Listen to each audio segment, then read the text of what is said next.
আসসালামু আলাইকুম। বানিয়ে ফেললাম রসে ভেজানো নিমকি। নোনতা নিমকি তো প্রায় বানানো হয়, বাট রসে ভেজানো নিমকিটা আমি প্রথমবার বানিয়েছি।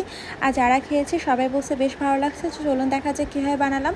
তো নিমকির জন্য ময়দাটা আমি আগেই মেখে রেস্টে রেখে দিয়েছিলাম 3 ঘন্টার জন্য। এরপর এখান থেকে কিছুটা ডো নিয়ে রাউন্ড শেপ করে একই মাপে 3টা রুটি বানিয়ে নিব। আর রুটির মাঝখানে কর্নফ্লাওয়ার তেলের মিশ্রণ দিয়ে দিচ্ছি, যাতে রুটিগুলো একটার সাথে একটা সুন্দরভাবে সেট হয়ে যায়। তো সেম প্রসেসে আমি 3টা রুটি খুব সুন্দরভাবে একটার সাথে একটা সেট করে নিব। যখন সুন্দরভাবে একটার সাথে একটা সেট হয়ে যাবে, তখন এটি ছুরির সাহায্যে চারধারটা আমি সুন্দরভাবে কেটে রাউন্ড শেপ করে নিব। দেখতেই পাচ্ছেন আমি কিভাবে করছি।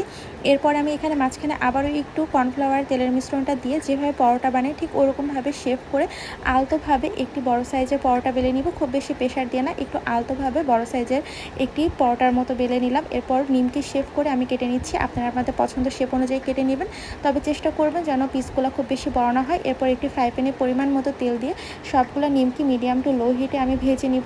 আর দেখতে পাচ্ছেন নিমকিগুলো কিন্তু বেশ ফুলে গিয়েছে।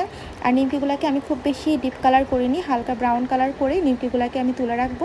আর আজকে যে শিরাটা আমি বানাবো সেটা আমি চিনি দিয়ে বানাবো না, আজকে শিরাটা আমি মধু দিয়ে বানাবো।